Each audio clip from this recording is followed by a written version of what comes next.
Hey, you know, everybody loves to go out to eat, but do you ever think what's happening behind the kitchen doors?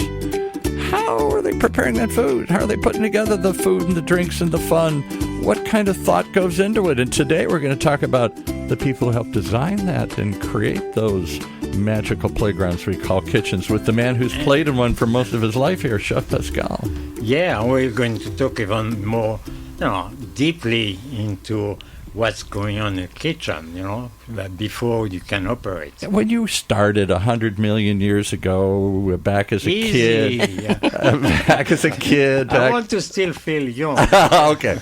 When you were serving Brigitte Bardot back in the day in Saint-Tropez, the kitchen wasn't that complicated. It was a stove and it was a few other pieces of equipment. There wasn't a lot of equipment.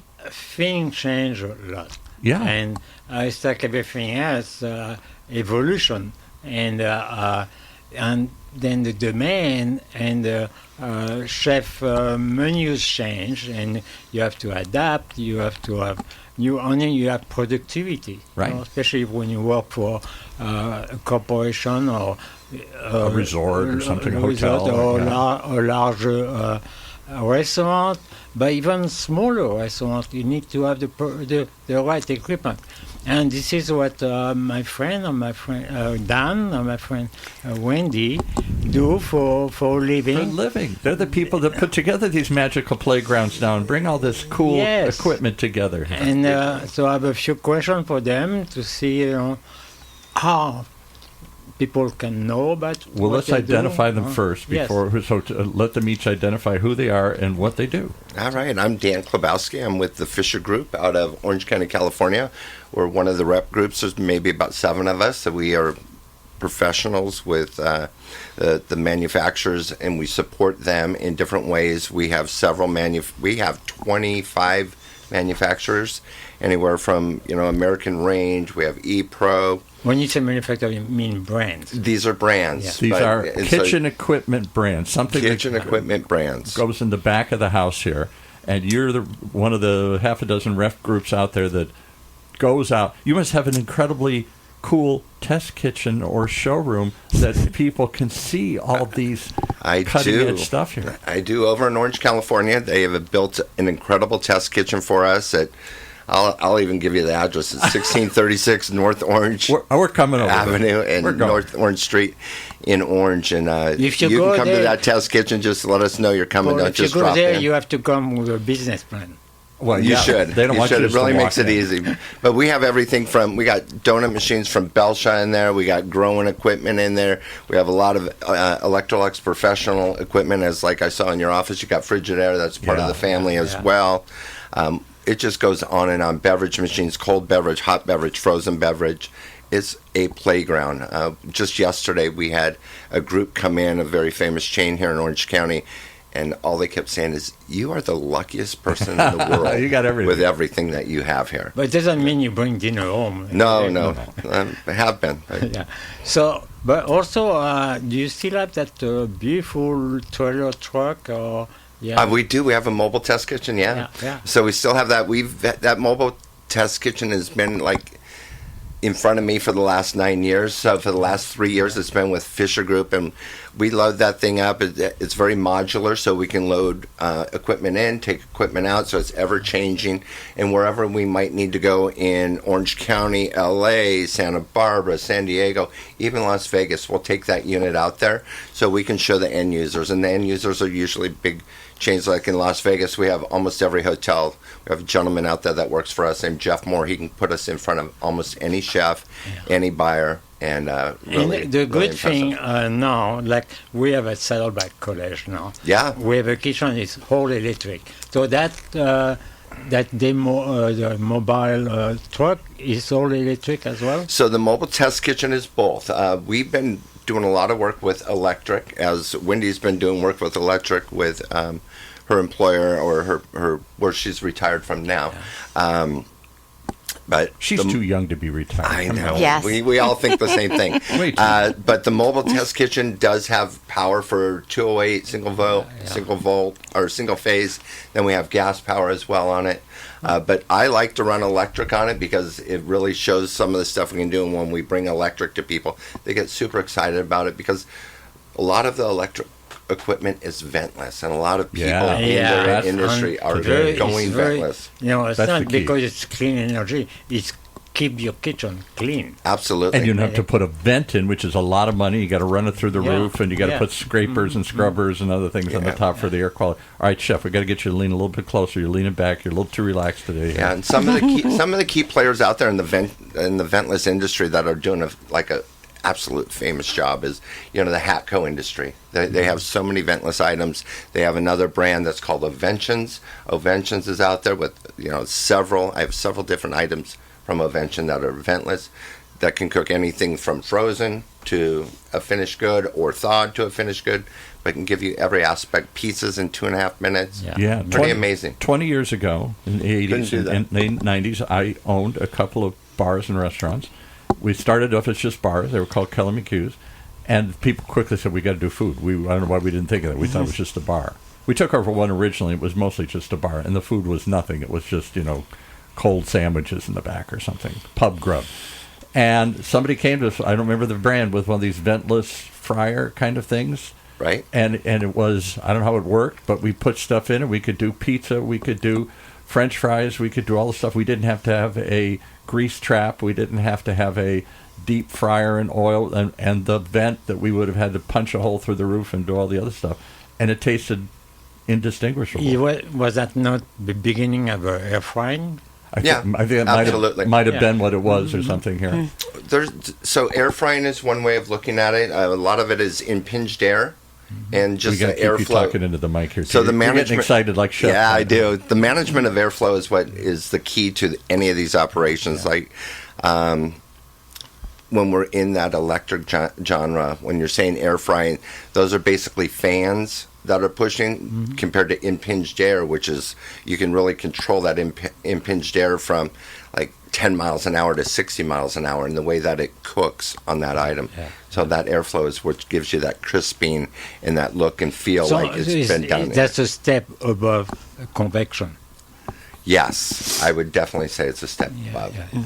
So. Now, how do you feel as a chef? This is what I wanted to learn about, because my impression is the chefs I've known, the few I've known, the real chefs like you, it's got to be gas. It's got to be a flame. I got to be able to control it. I got to be able to do something with it. It's like everything else. You need to learn. Okay. And when Dan, they come in the kitchen to teach you how to use the equipment as much as possible, because these things we don't know yet how to use some of the ovens, and so we need training. Right. It's like everything else. Okay, can I throw something at Wendy? Please, because Wendy has a lot of experience like in a theme park environment, and she gets to work with a lot of great chefs, but not all of those people in that environment get to go out into, I'm going to say, the real world, or go out and experience other things that are going on, other equipment that's available to them. They learn to cook in some environment, and that's where they stay. Right. And then what Wendy did in her role was bring those new pieces in to them, so they could start experimenting. Were they with them. open to it, or were they resistant to it? Well, here's one thing. Sometimes you have to start with your box, right? What is your box, and what are your limitations? And sometimes your box meaning the room, or the space? Room, the space that you're building your kitchen, or your physical environment. Yeah. Yes. So what is it? Is it a quick service? Is it a table service? Is it a bar? I was going to ask you. Okay, I want you to build up my next restaurant kitchen, or even the front, a coffee station.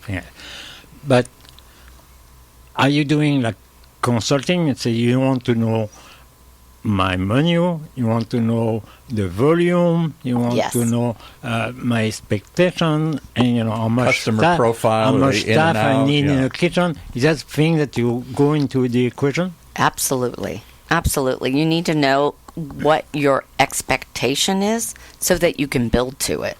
and you can concept it. So, what do you want to have? Do you want to have pub food and drink?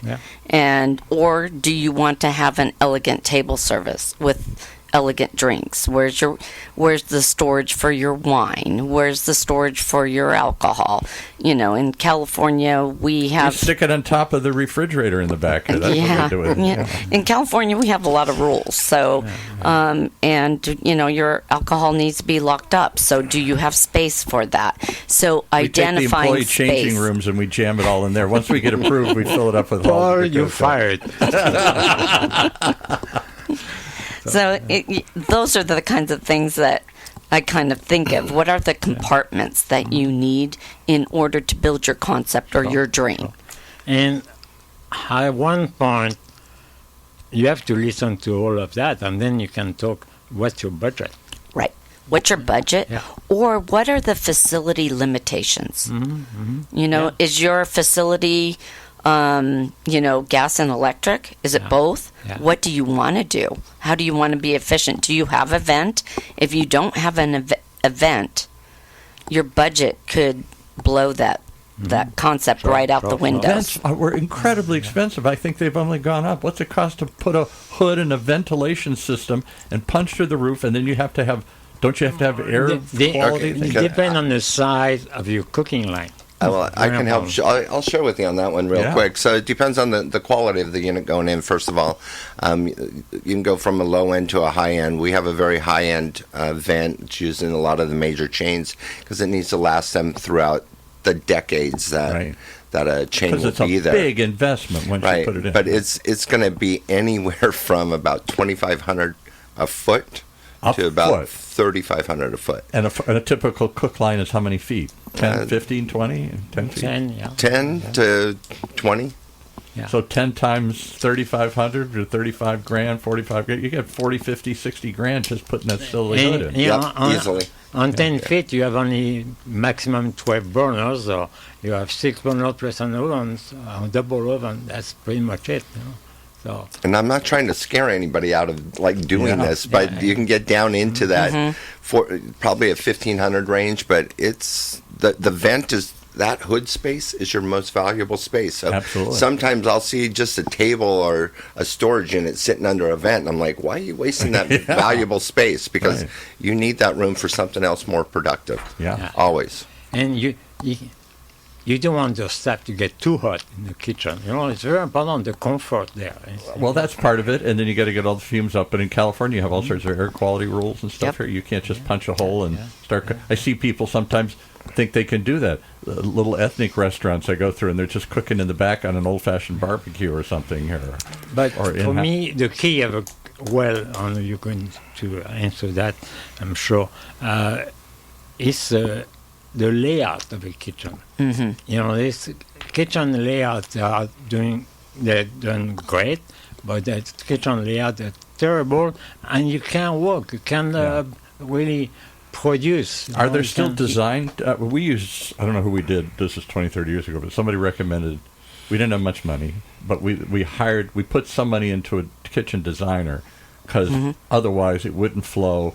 There would be a bottleneck constantly. It would be too much stuff or too little stuff. I would say, I will add one more word, professional kitchen designer. Yes, professional kitchen. Yeah. So that's who brought us the equipment. They told us to go to various equipment manufacturers based on what they spec'd out for us here. Is that still the case? Do you get referred in, or do you go directly and work with the new restaurateur and be the professional kitchen designer? As for me, it's going to be both. So we have a sales team that works directly with the kitchen designer, and the manufacturers, regionals will come in, and they'll go have meetings, and they'll share equipment pieces. But for me, I'm typically with the end user, and the end user going into R&D, into testing. Now that a lot of these established brands that are still making changes because they're evolving, because the labor market has changed, and now we got to evolve our equipment to change to fit what we have. Like when you had said that some of the mom and pop stores are just cooking on whatever they have and just throwing stuff back there. Yeah. But it's actually some of the mom and pop stores that I work with. Once we get in and show them the evolution and change, we have what's called a combi oven. We're putting double stack combi ovens in them because instead of having 9 people, what they were used to having in that kitchen, they're now running that kitchen with 4 to 5 people. Wow. So because of the changes that they can make and not needing so much in our equipment bar, and so much labor. Whatever it was, you've all figured out it was something like a convection oven or an air fryer in the early days. We didn't really have a kitchen. We didn't have a cook. We had waitresses and bartenders that would just throw it in there and turn it on and bring it out. We didn't really have to hire a kitchen staff that would otherwise sit there and do not a lot waiting for an order of French fries or burgers or pizza or whatever it was we were throwing. The flow of a kitchen is essential in your business. In your business. If you do not have a proper flow of your kitchen, you waste time, you waste labor, and you have cross traffic, and you could even have accidents. So from a safety perspective, it's essential to have good flow where you have your cook line, and then that's where your cook line is cooking, and then you have your assembly, and then your finishing. And you have, dare I say the hard word, pissed off customers here because it takes too long to get it out. It comes out wrong, comes out cold. Well, it comes down to money. Yeah. Because if you're not efficient in the kitchen, you are not going to turn those tables. You are not going to get the efficiencies out at the front door that you want. So if you do not have an efficient kitchen, it is not going to flow through the front. And the front has to work with the heart. So the heart of the house and the front of the house have to work together in order to have that kind of nice ebb and flow. So if the kitchen's not flowing well and the front of the house is waiting on the kitchen, you're not getting the meal out to the customer fast enough. So, yes, and let's see, I want to argue, and I'm talking about this for maybe some want to be restaurant owners, some chefs that may be listening to the podcast. Should they approach you first or approach the architect, and the architect is going to work with you? Because, you have to have the mechanical plan, electricity, and plumbing, all this. So what's the first step? I'll let her answer that.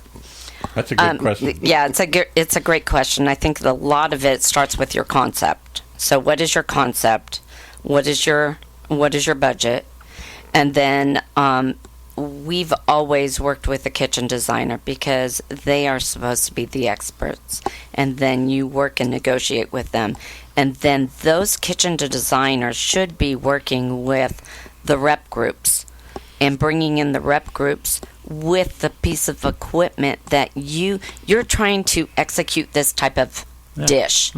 What is the best type of equipment to execute this type of dish? And that's when you should be working with the kitchen designer to help you bring in these rep groups to help you say, oh, there's this great piece of equipment that they know how to. And I know really depends if it's in a bar or something like that. Like we talked earlier about panini grill. So some panini grill, you can use them in a bar without a hood. Some you do, but the health department say, oh, no, it's a touchy thing. We need to have a hood because you can have smoke and things like that. But there is an option, no? Well, for everything you make, there's an option. Yeah, there is, but there's also a risk, and Dan can probably highlight this like a little bit. Risk for people running into each other, burning each other? Too much grease or fumes coming into the restaurant. Health department might come in and say, you're going to need to do something. You need a hood in this area, or you have too much equipment running and you're creating too much. So I'm going to go back to the early days. I'm going to roll us back to the 80s. A young, dashing entrepreneur named Chef Pascal arrives in town and says, I can do better than this. The sleepy suburbs need something real. Come on. And let's make Pascal's. You didn't hire a kitchen consultant and all that. You rented a space and you designed it yourself. I'm French, so I did believe I knew everything. And did you hire maybe you had to have some kind of architect because you had to submit to the city your mechanical, electric. Yeah. But beyond that, the kitchen, this is my baby. I know what I want. Get this, get that. The thing is, except one location, most of the location I took over a space that was already existing. So there was stuff there.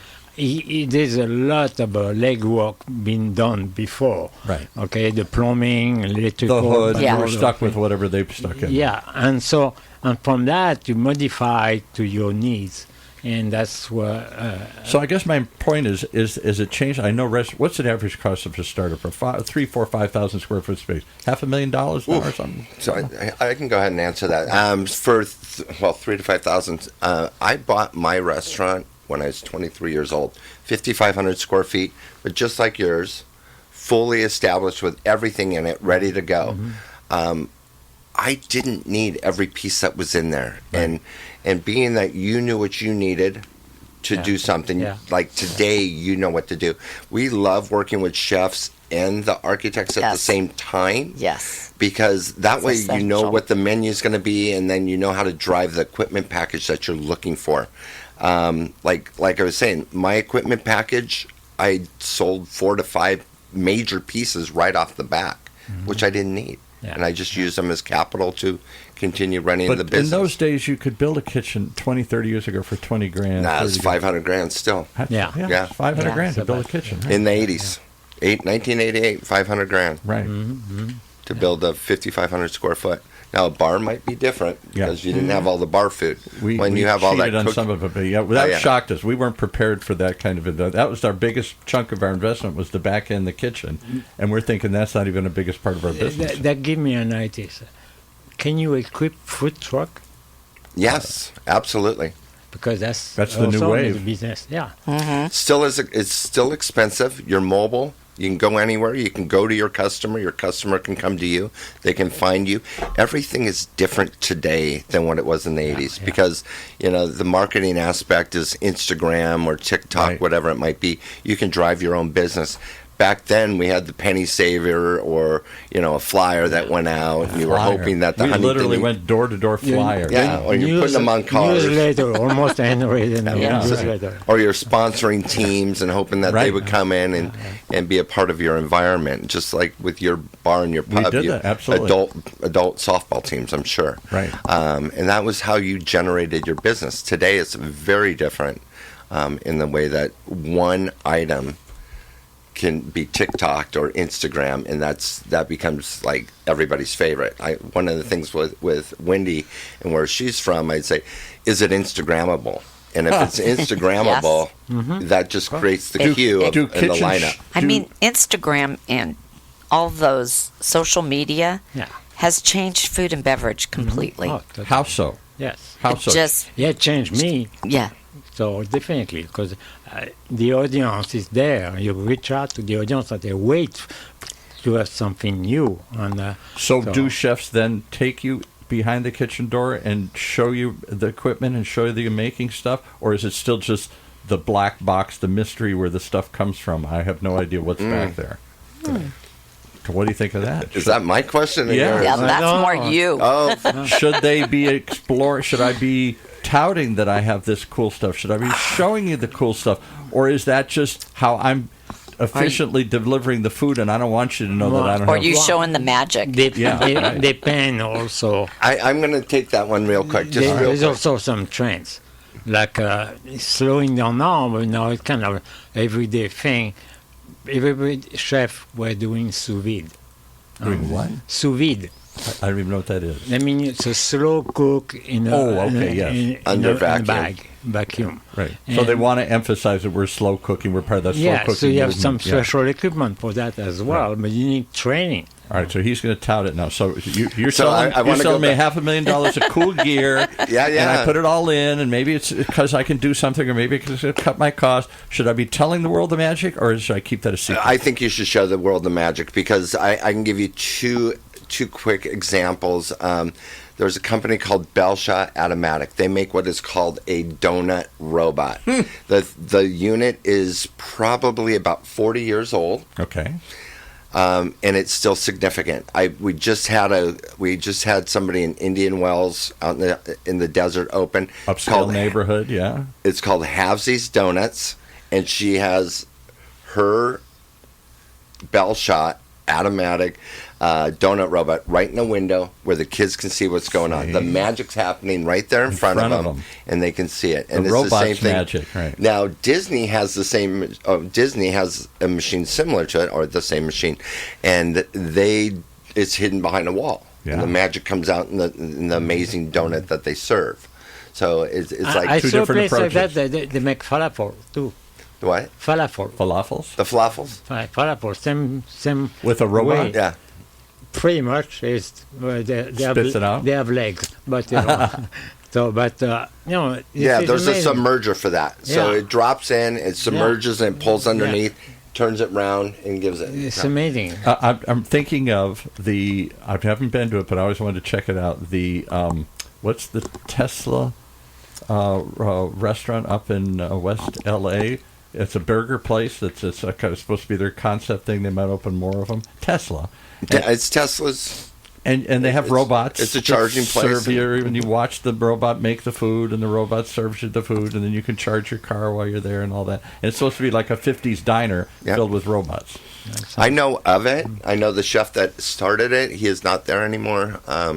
So new chefs come in, and that happens all the time. You know? I would love to have them come on the show and talk, because it's like the Jetsons. Remember the TV show The Jetsons? Absolutely. It's like the Jetsons version of a 50s diner. Well, robotics is coming into the kitchen. Mm-hmm. And then there was someplace here in that they sent us a press release. I forgot where.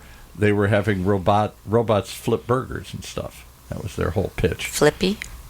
I don't know. It is Flippy. Yeah. Is that what it is? Yeah. And they flip. Sounds like a cartoon character. And it does the French fries, fully automated. Yeah. Automation is coming to the industry. There's a lot of players out there that are doing it. It's a lot of R&D, because one of the things that you have to still take into play is, and you know this as well as I know, when you're working around a fryer, and that's where most of this action is happening, around a fryer, you go home smelling every night. Mm-hmm. So don't think that robot's not going to go home smelling every night, but it doesn't get to go home and take a shower. It still needs to be cleaned. Yep. And the robots aren't cleaning the robots. Otherwise it breaks. They start to stiffen up. I mean, once you put those oils and those grease-laden vapors in the air, they start to stick to things, and they'll stick to the robot the mechanical as well as Yeah, absolutely. talking about cleaning, I'm a friend of a great chef in my hometown, Rouen, Normandy, and I asked him to use his kitchen because I was on a tour with some guests in France and Normandy, and say, you can. It's a 1 Michelin star restaurant, and a very small place, like 25, 30 seats, but everything is all electric. There's no dishwashing per se line. Oh my goodness! It's an armoire. An armoire. It's a vertical armoire. That's the dishwasher? Yeah.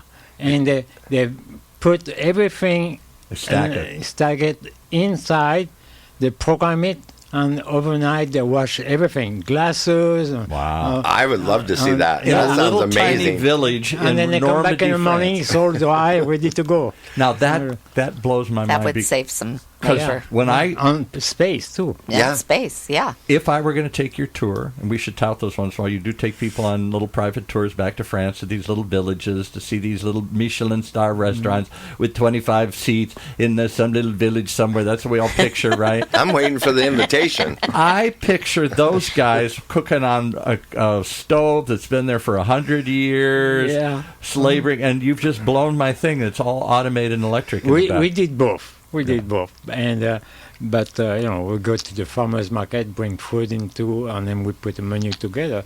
But everything was all induction, all that dishwashing. Because I say, where do we do the dishes? Oh, don't worry, the robot does it. Boom, boom, boom, boom. Okay. In a little village in the middle of France, in the rolling countryside, they're automated. A dishwashing robot. A dishwashing robot. Amazing. So will we ever get to a place where the chef is a robot? Where the chef just cranks this stuff out? I'm not sure. No, it depends, really. He makes the sauce, or maybe the robot makes the... maybe does the- in some corporate kitchen. Yes, I think so. Yeah, I think so too. Yeah, go ahead. As long as you put the information into the chef's, the robot Yeah, you chef's gotta head. program it, right. Oh, You have to program You it. still need a bus. Yes. Well, we'll see what happens with some of the stuff that Elon's doing. He's going to have robots making robots. Yeah, So exactly. if a robot can make a robot, then a robot can cut a bag open and pour something out. He So can do you rip a think this box is going to open. be part of the... And he can even scan it and see the temperature of it. Yeah. I Like understand. all the safety pieces will come into play. It's going to be pretty amazing. So, and the question, we're at UCI's Applied Innovation Center. A lot of the applied innovation, the tech they're trying to develop here, it's like a halfway house between the academic world and the business world. Oh, okay. They're trying to incubators, accelerators, bring stuff to life, ideas that somebody developed on campus. As they do that, one of the questions, their raging debate in this building is the robot going to replace, or is the robot going to assist? Is this going to make it easier and better to do things because the robot will do it for you, the manual stuff, the tedious stuff, or is the robot going to be the creative force that is going to create new something? Who's going to I create? have a little idea on that. Okay, yeah, throw it out. No answer. The robot is not going to replace the spirit of a kitchen of a restaurant, but it's going to help the entrepreneur. That's what a lot of people think because right now, everything right? is control, labor control, timing, waste, everything. Yes, right. So to And- make it more efficient and with fewer people and more cost effective, et cetera, et cetera. I think with what Pascal said, I have to agree 100% where you're looking at the waste. The reason restaurants don't succeed is typically waste. Volume hides the multitudes of sin. It's a phrase that we use in the restaurant industry. Say that again. Volume hides the multitudes of sin. A multitude of sins. So as long as we're cranking it out the front door. As long as we're cranking I'm going food to make out. a comment about my own experience on that. So as long as love there's that. a line out the door and the people money going in the cash register, everything you're doing wrong, you're still surviving. But when you start really doing things right and consistent and in control, then you're thriving. Wow. Two different things. Wow. You There's know- a lesson for all of your students at the Saddleback Culinary. Here's Training my Institute. tip. Right. As a restaurant owner or a chef, Right. when I was in kitchen that I didn't own, it was still work if I owned it. Yeah. I go before I say hi first, make sure are you okay, everything's good, don't cut yourself, and Don't cut so yourself. I go on and look at the trash and lift Really? the trash. Yep.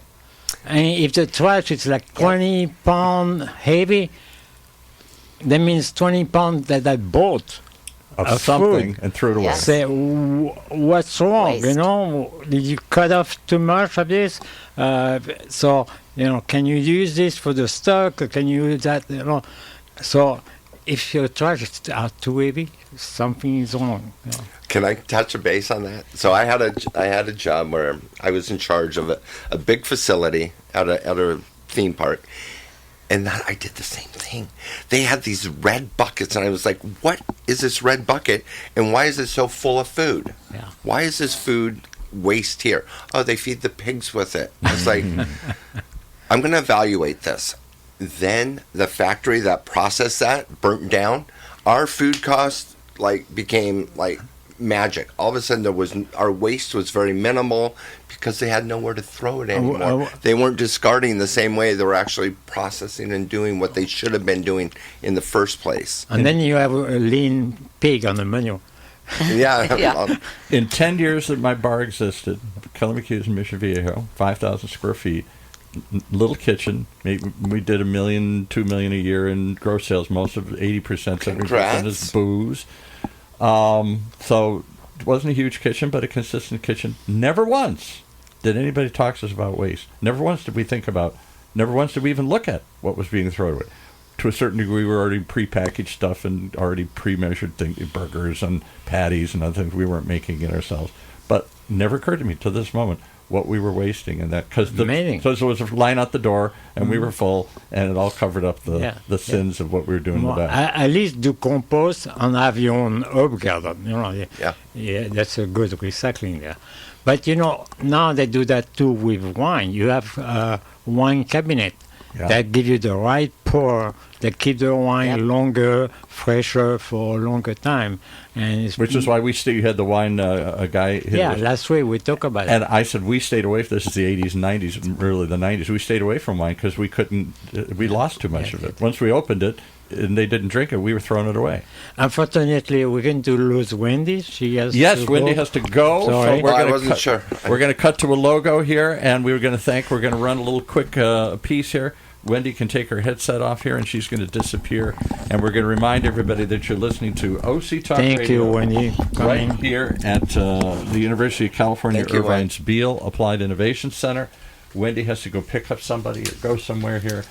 Really what it was is she was offended with the conversation. We drove her. She got and you're mad. welcome back anytime.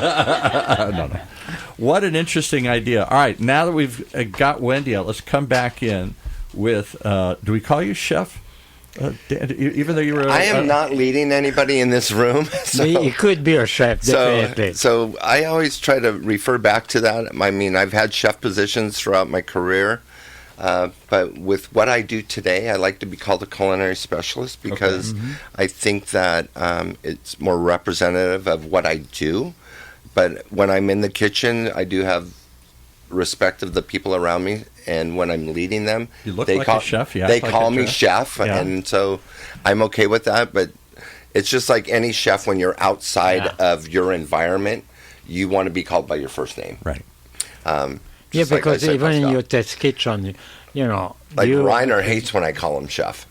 We have a common friend, Reiner. Mm-hmm. We have a lot of common friends, but don't call me chef. Don't. It's like, you just have to live with it.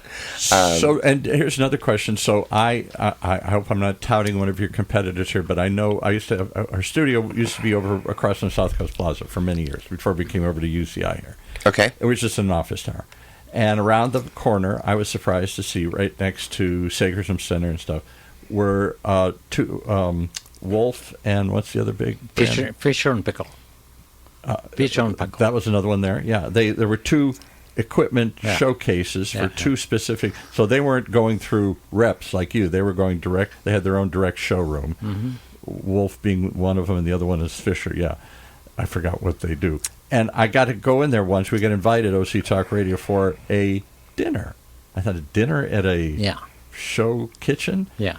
And they said, periodically we have real chef or famous chefs or noteworthy chefs come in and show off what they're doing with our equipment for food writers and food shows, mostly for other people who are thinking of buying this equipment. And you come in and there's 10, 15 people, and they show you how we're using this cool piece of equipment to do something. Do you do that kind of stuff? I do not do it, but I know what you're referring to. We have a brand in Electrolux called Molteni. Okay. Molteni is a very, very famous Italian brand that Wolfgang Puck has in his home. Okay. So what you're talking about right now is it's a high-end home use of that location that you're speaking of. I'm very familiar with it. And yes, they bring in great chefs who want to show off, remodel their homes. They want to show off. They want to do what they're doing. But it also helps that high-end customer. Yeah. It's not always a restaurant. Those are high-end homes here in Orange County. Yes. That are putting those into their They're putting house. in professional kind of style kitchens and stuff into their house. Right. Because they have people like Chef Pascal then come in and cook for them for events and other things. Doesn't always mean it works right. And you have to be careful. Also, another tip for chefs who want to build up a kitchen or buy some equipment. Imported equipment sometimes is not NF approved here. NSF, Which is what, National Safety Foundation or something. Very important to make sure. This is the first thing the department is going to look at. I would have assumed if it's for sale here, it's already been approved. But you're saying you can buy not always. stuff, no. And the health department say you can't use that here. Yeah, we have a lot of equipment that's coming in from all over the world, not just Europe, but just all over the world. That comes in on the boats or in the containers, and it's pretty cool stuff. It does some amazing things, but once a health department sees it in operation for service to a customer, there's a big slap on the hand, and that equipment is shut off. And so it might be available for home use. I can put it in my house, but I can't serve the public. It's not even for that. Really? No, it's a touchy subject. Even if something is called professional, doesn't mean you can use it in the kitchen. I didn't know that. I didn't know that. I would have assumed if it's been cleared to be sold here, it had already cleared all It's like when you buy something in a grocery store, look at the back label. There's always little notes there. Let's talk about the home market here, because Chef has always I thought we were just going to talk about famous chefs in town here and restaurants and new cool concepts, and we do. But he's brought in people like this one friend of his who's pretty much a professional chef, but he's never worked at a restaurant. He's taught himself, he's learned, and he puts on these high-end dinners, and he's got high-end equipment in his house. Newport Beach, up and down the coast, there are expensive homes with full-blown wild kitchen, maybe 2 kitchens. We did a show design show for a couple of years, and the guy talked about, we're putting in 2 kitchens. There is the dirty kitchen, where the Chef Pascals of the world come in and cook for the special guests, and then there's the daily kitchen or the show kitchen that's sparkling. I never leave a kitchen dirty. Well, right, but the idea is that there's really where they do the dirty work, and then there's the pretty part of the kitchen that the family sits at and has breakfast or something here. So that whole world. You know why? Because the front kitchen, where you have beautiful equipment, it's usually the gathering of your party. The island, everybody gets together. So you gather around there, so you pretend you're in the kitchen, but the ugly stuff's being done in the backup kitchen in the back there somewhere. Yeah. So do you sell stuff for that too, or do you just outfit professional kitchens? I'm more in the professional kitchen range. We have items that would definitely qualify for that.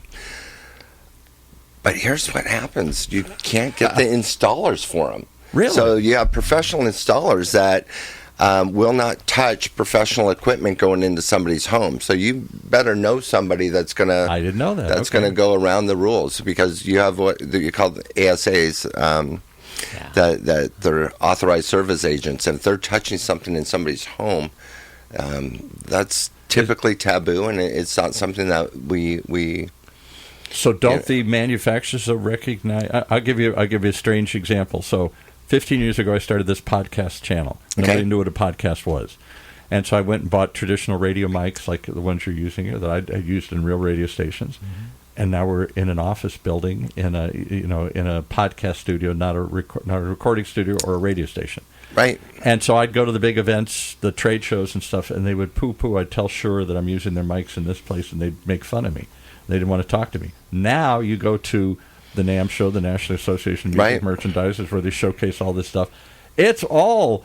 they're eager to sell it to the home podcaster, the home recorder, the home do-it-yourselfer here. I would think all the kitchen guys would be loving to sell their high-end stuff to the high-end homes. Yeah, well, you got me thinking right now, because I have what's called the Electrolux Multi-Slim, which is a beautiful electric combi oven, small profile. It's basically the size of that little stand over there, that stand right there, and it's beautiful. It's perfect. It's efficient. It's amazing. It can do whatever you dream up of how you want to cook something. You can set your programs. It's pre-programmed with over 200 pre-programmed recipes in it. Recipes already programmed in it. Yeah, so they're already tested and used throughout the world.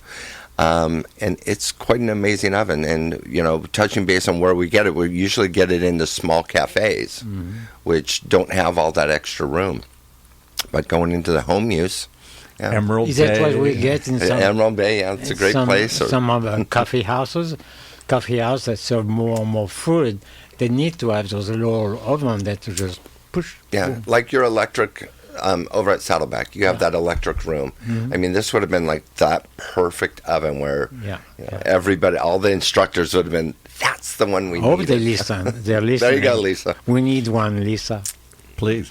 I would think they, just like the professional audio equipment, realizes it's their home recorders, their home podcasters, home people doing. I'm telling you, I know, because they come in here, high-end customers. We had one the other day in here. We had Bill Lyon and his father, Lyon Homes, built Coda de Casa and all that. Oh, yeah. I don't know where he lives, but I suspect it's a really high-end home. And It's a beautiful place. And I bet he's got high-end kitchen. And I'll bet he brings in high-end chefs on a regular basis to do high-end parties for he and his friends. And we have lots of those kind of people come through here. And I can only imagine what that equipment looks like and what that kitchen looks like. I would think it looks very much like a professional kitchen. They do. If I may say something, do private dinners, beautiful homes, and beautiful equipment. Sometimes there are even French imported stove. Okay. Those they weigh like a ton or two. Yeah, real cast iron kind of things. You need a cliff to bring them in. Right. You need to break the doors to go through. Right. No, it's crazy, but it's beautiful, but they've never been used. Yeah, I find that a lot. Right, because the people who own the home really don't know how to use this.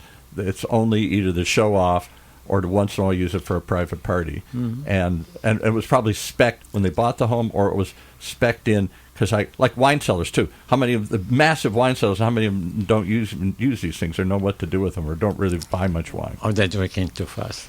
Yeah. I have a lot of people that I work with, some professional homes out in Summerlin in Nevada, where he put all professional equipment in.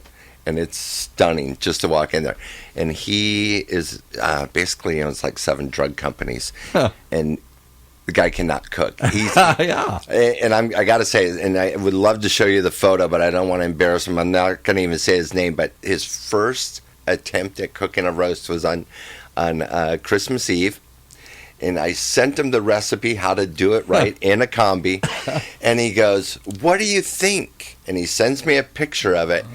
And he never took it out of the package. Oh, my goodness. Oh, my goodness. So I could see all the plastic wrap had sucked back off of the roast. And I go, "Is that plastic wrapped around it?" I didn't hear back from him for 2 days. Yeah. You're lucky he didn't. He was so embarrassed about not taking the plastic off of it. It's oven back vacuum. Yeah. Yeah. So, I would dare say there are tons of very high-end homes that have that same kind of story here. Oh, yeah. But there is a market for it. Absolutely. And the chef points out, even go down a step from the super high-end homes to the just nice homes, people are cooking at home more than they ever have. Yeah. So, Paul, that gave me a little idea. Maybe that little combi oven can be here. Well, we could cook right here. Yeah. I need 3-phase. If you got 3-phase, we'll do it. All right, we'll I'll come check and it cook. out. Then next time I bring a chef, say, "Hey, we can finish your cooking here." 3-phase is what? That's got the ground and everything to it. I forget what my electrical. I'm not the electrical guy. You need 3-phase. I just know what it takes. There's a vertical, horizontal. Oh yeah, vertical. right. Okay, a plug, that kind of like a real professional electrical plug. All right, well, we'll get that. We can get that added. I'm sure you could. Sure. This we is got the right everything else in for this building here. Yeah. Well, you got a lot of great places around this building. I mean, you got some very famous brands right across the street. Urban Ranch. I see. Yeah. Well, Urban Ranch, which is a chef I work with. But you talk about Chipotle. This is you got Chipotle right across the street where all the R&D is happening. Because we're in there. For those that don't know, we're not on campus. We're in the research park behind campus. Right. So we're right next to Medtronics, their big facility. Chipotle. What's the big chip maker that's here, whose name escapes me now here off the top of my head? Broadcom. Well, Broadcom, and there's another one, the New Sky or whatever it is. Yeah, Henry Samueli and his partner, they have very nice homes and kitchens. See? Yes. Have you seen them? Yeah. So I don't want to throw that out there, but yes. We'd love to know that. But even here in this building is a great event space. Right. And which doesn't have a back kitchen, but they have a minimum back kitchen. All it really is just food prep. Yeah. So but they do big events because the ground floor is an event center where they have the School of Nursing, the School of this engineering stuff, always doing events here, usually from UCI Catering, and all they do is they bring it over and it's maybe something can be done because when take a look at it. When I do catering there, I have to bring my own equipment all the time. They always bring their own equipment. So there's a room to do that, but there isn't the equipment to do it here. Why not have it here? And now it is because with especially large building, I think you agree with that. You need ventilation, you need a hood, you need... So that's what prevents restaurants from going into high-end buildings. We're a multi-story building here. So you got two things about what you're saying, the multi-story buildings and plumbing through it to get ventilation. Right. Then you also have historic buildings. Historic buildings aren't going to let you touch them or damage them. Absolutely. They're not going to let you punch holes through them. So those are some of the reasons that you have what are called ventless hoods that are being put on top of ovens, combi ovens. And how many high-end restaurants in places like City of Orange or something like that, where they're taking old historic homes and they're converting them into restaurants. Yeah, and keep them alive. Part of that infrastructure over there. Fortunately, they already have gas built into them, so they have a ventilation system. If they don't, they have to have the right power to power the electrical. Yeah, and most of those electrical panels are way underpowered. They're old, yes. And so it always becomes a challenge because the chef wants to do certain things, so we really have to mitigate and figure out what equipment profile that we can put in there and what he can get away with. And then it's that whole gauntlet of how do we do this on a daily basis and repeat it and repeat it and repeat it day in, day out with the prep and the execution. Do you ever work with the big food vendors? We're not really much of a restaurant in the old days. So we went to, who else we go to? Cisco. I think we Cisco, U.S. Foods, or some of the big food vendors. You got Shamrock right now. Right. And they brought us in and they said, well, here's 50 ways you can make hamburgers. Here, we've got 50 different kinds of French fries or something here. And then that led to different choices in equipment. It always does. It always does. Just like you were talking about your bar itself, it reminded me of a project that I'm working on in Las Vegas where they're a bar and gambling, but they have to serve food in order to do this and have their licensing. Right. So, I was sent the menu yesterday. I said, I can do all of this except the burger. He goes, the burger's the easiest thing. I go, no, it's not, because I'm not going to put raw meat into a high-speed oven. Right. He goes, no, it's already cooked. So just exactly what you're saying. Right. It's like we bought it in portions and patties and all that stuff. And it's already pre-cooked. So all I'm doing is retherming it and defrosting it and making sure it's at a servable temperature. Right. So the menu's now easy. So, Dan, thank you for all these information. Fascinating. Very special. I have a good budget, just hypothetically. Okay. Chef's trying to get back in the business again. No. I would warn him no. No, you know what? It's a great business. It's just you have to have that passion. Real quick story. Yesterday, I was working at a theme park or a nice restaurant, and I saw this chef. I was like, hey, what are you doing here? And I knew he didn't work there because I've seen him at a place called Logano's in Newport Beach. Logano's is a very famous jewelry store. Okay. Oh, and, right. And the jewelry store feeds its customers when it comes in. So they only do like 14, 15 covers a day. And so they cook so that they can show you this high-end jewelry. And correct. They bring you in from anywhere all over the world. The first time I walked in there, I was going in there to do some work. And as I'm walking in there to get to the kitchen with Chef Jonathan, I was like looking around and I go, I could have swore I just walked by a Picasso. Yeah. And he goes, yeah, that's a Picasso. Yeah. He goes, the owner really likes Picasso. Do they put engagement ring inside a meatloaf? Yeah, exactly. Right, to have engagement ring in the meatloaf, in the meatball. There. What is this? That's how I proposed to my wife. But it's so cool when you see people with passion like that, and then you remember this is a great industry. Yeah. And it points out what Chef has made me aware of through this show. There isn't one kitchen door anymore. There isn't just one path to being a chef, which was you work at a restaurant, eventually you own your own, or you work at a big chain or a big hotel. That was it. Now you have a food truck. Now you're a private chef homes. Now you are a chef at a jewelry store that's bringing in high-end customers, or a hospital like UCI here or something. Chef for a corporation, right? For all the their executive, campus. They call them B&Is, business and institutions. There's a lot of some of these big mega companies, even like a Facebook. They feed all their employees. They don't want to go home. Andorol, right over there in Santa Ana, they feed all their employees. They build these private chef on yachts too. That's another thing. Yeah. So now these people you're training, these kids that are learning at the foot of the master here, learning how to do what you did kind of just as a kid. You started and then you worked your way up and now you owned your own place. There is a formal training schools for this, like didn't exist probably for you, and there's different pathways for those kids to pursue their passion for food. I may say something? Please. I offer, because I don't know if everybody know, I do teach at Saddleback College, Culinary Art. Right. And we're working on entrepreneurial class because for that reason, we need to give the future chef, make them aware of what they can do, what they cannot do, what other than get a job. Yeah, and then you maybe could be part of the training That would be as fascinating. well. I think they'd love that. Pre-training before they jump into the business. It's very important. And what struck me is how many of the younger kids, you haven't brought in kids that are students yet, but you've brought in people who have learned from you or you've mentored.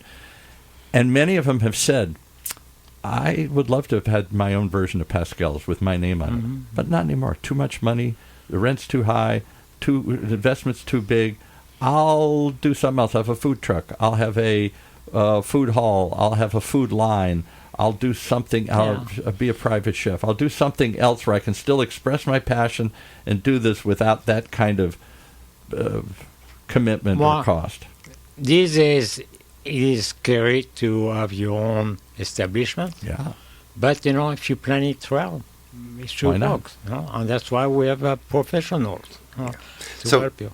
One of the things that I've seen with some of the younger generation, just like in the past year, food. I'm going to derail from food just a little bit and go into beverage.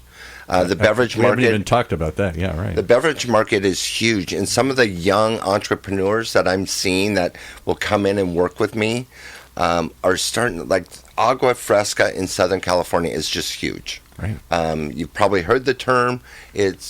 I've seen it. I can't say it's all over the corners in Santana, every street. It's amazing. And so I'm seeing this young generation who comes and these sees kind of me. fresh waters that have some flavor to them. Yeah, right. And they want advice on how to do this in a mass scale. And I just did it or like kombuchas. Kombuchas. I went to the Natural Products Food Expo. Oh, you went? Okay, it was and great. they had tons of kombuchas there. Right. These fermented beverages that aren't alcohol. Right. They can be alcoholic, but they're not necessarily alcoholic. Or non-alcoholic alternatives that are beers and wines Correct. and stuff. That's expanding. And those flavor profiles and what they're weird things. And caffeine. I just saw Jolt again. I haven't seen Jolt in 40 years. Yeah. And now it's on the shelves again. Right. But some of those things that they're doing with the Agua Frescos and other flavor profiles, it's just really amazing to see. And, I've talked to Lisa and the team over there about coming in and doing classes and working with people, because knowing how to make a great beverage is super important, and it can be very profitable. Because making that beverage is much more secure than having food spoil. Go ahead. They're probably going to be, right now it is, but even a bigger trend coming up. Yeah. And from somebody who had a bar, it's why we had microbrew beers and stuff, because it set us apart. If you've got that unique flavor profile, those unique beverages that they can't find everywhere else, particularly if it's something they're hearing about, kombuchas or, I don't know, bobas or all these other... Paul, I don't want to put an age on you, but mocktail don't exist. No. All we had was Bud Light and Jim Beam. It wasn't a big flavor profile in most bars. So for me, in my restaurant, I had beer, wine, but my alternative beer was Foster's. Yeah, wow. Wow, an Australian lager, really. yeah. And then once we hit 19, so that was the 88s, once we hit 95, then we started getting microbrews. Yeah. So I take those microbrews and people are like, ugh. And they had this feeling or this that's strong. So I start cutting it with their favorite beer. You drink Coors Light, right? Yeah. Cool. And I would cut it with Coors flavored Light. Water. and basically then they enjoyed that other beverage. It was too strong at that time. Right. Now microbrews and IPAs and hazies. Everywhere. They're everywhere. Have you been involved in some microbrewery equipment? I have a good friend I was meeting with this morning who has a microbrewery out in Oak Hills, which is on the 395.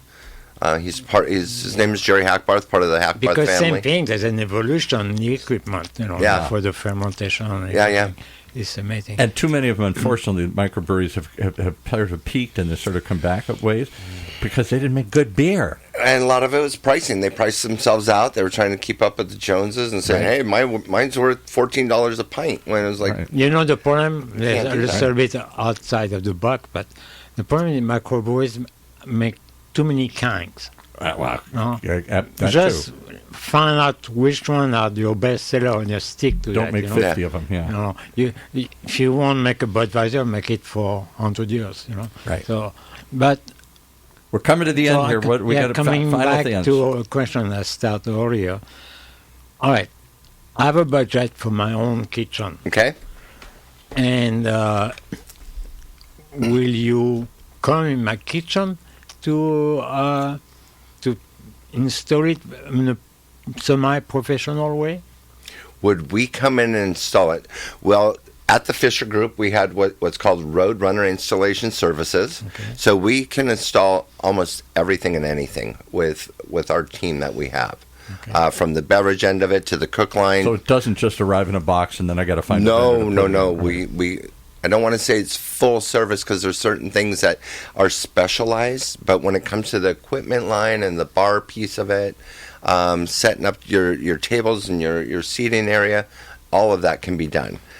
There's specialty things that will happen on the roof that we don't always touch because if you have what's called a remote for your walk-in, that's an AC guy. You really want to use an AC guy so they charge it properly. But in my day, there were people, I think one was called Beverage Intelligence or something at the time, and they would come in and put in your beer lines. Right. And they would come in and put in all your taps all the way back to the cooler. Right. And they would do all that and design that, and partly because then you're going to maybe use some of the vendors too. If you use their beer, then they would recommend you. We do have that. We have a Travis Ferguson who works with us. He specializes in beer. He was with Straub.